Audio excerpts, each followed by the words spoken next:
Another BLW recipe. For this recipe, mga Mami Mars ko, gagamit ako ng ground chicken. Gagamit din ako ng isang pirasong bawang. Pati sibuyas, mga Mami Mars ko, hiwain lang natin ng maliliit. At gagamit din ako, mga Mami Mars ko, ng onion leeks. Pwede rin kayong gumamit, mga Mami Mars ko, ng spring onion. Or kung anong gulay ang available dyan sa inyong bahay, mga Mami Mars ko. Sa pampalasa, gumamit lang ako ng ground black pepper. Naglagay din ako ng paprika at konting oil. And halu-haluin lang natin, mga Mami Mars ko, hanggang sa mag-combine lahat ng ingredients. At ito na nga, mga Mami Mars ko, i-ready na nating i-steam yan. Gumamit lang ako, mga Mami Mars ko, ng dahon ng saging. Pangsapin ko lang yan, mga Mami Mars ko, doon sa chicken na i-steam natin. Pero kung meron naman kayong available na foil, mga Mami Mars ko, pwede nyong gamitin yon. At ayan, mga Mami Mars ko, imo-mold lang natin. So nasa sa inyo, mga Mami Mars ko, kung anong shape ang gusto nyong gawin, walang problema, mga Mami Mars ko. Pero kung si baby ay under 12 months or baguhan sa BLW, mas maganda, mga Mami Mars ko, na pahaba yung ating gagawing shape para mas madaling mahawakan ni baby. Natapos na natin siyang i-steam, mga Mami Mars ko, luto na siya at ayan na talaga ang kanyang itsura. Ang bango-bango niya, mga Mami Mars ko, at talaga namang alam kong magugustuhan to ni baby Kaya. Safe siyang kainin para sa ating mga bagets. Healthy na at masarap pa.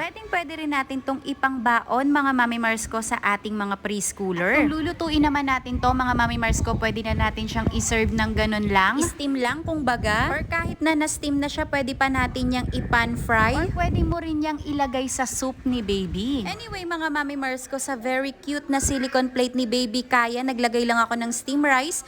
Inilagay ko na rin yung ating gulay na sitaw. Inilagay ko na rin yung ating ginawang chicken. And black sesame seeds sa ating rice. And ready to serve na yan, mga Mami Mars ko. Happy eating!